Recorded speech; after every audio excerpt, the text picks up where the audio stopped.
Halo, Sobat Tani. Tahukah kamu, sejak zaman dulu, masyarakat Nusantara udah punya semangat luar biasa buat meningkatkan produksi pangan.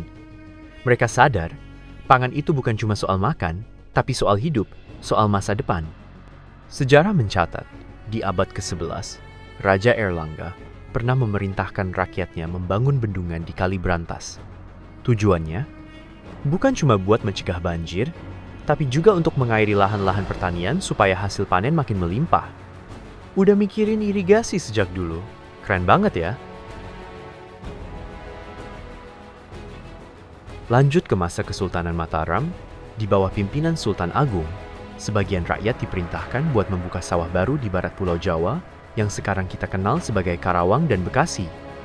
Area itu sekarang jadi salah satu lumbung padinya Indonesia. Jadi, usaha mereka waktu itu masih kita nikmati sampai hari ini. Lalu masuk ke masa pemerintahan kolonial Belanda. Memang sih, mereka lebih fokus menanam komoditas mahal seperti cengkeh dan kopi buat dijual ke pasar dunia. Tapi, bukan berarti tanaman pangan dilupakan. Pemerintah kolonial juga membangun sistem irigasi, mengangkat mantri tani, dan tetap memberi perhatian pada pertanian pangan. Ada sisi baiknya juga, walaupun dengan kepentingan mereka sendiri.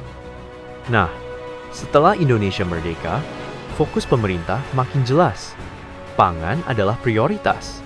Mulai dari pemberian bantuan ke petani, penguatan SDM pertanian, sampai berbagai program intensifikasi. Semua itu dilakukan demi satu tujuan, rakyat Indonesia tidak boleh kelaparan. Dan sekarang, kita ada di era baru. Kita sedang menyongsong swasembada pangan. Apa artinya? Kita ingin bisa memenuhi kebutuhan pangan sendiri tanpa harus bergantung pada negara lain. Karena kita percaya, ketahanan pangan adalah kunci menuju Indonesia sebagai negara maju. Bangsa yang besar bukan cuma dilihat dari kekuatan militernya atau ekonominya, tapi juga dari kemampuannya memberi makan rakyatnya sendiri. Ingat, bangsa yang besar adalah bangsa yang berdaulat pangan. Yuk, terus kita jaga dan kembangkan pertanian Indonesia. Sampai jumpa di episode Oscar berikutnya.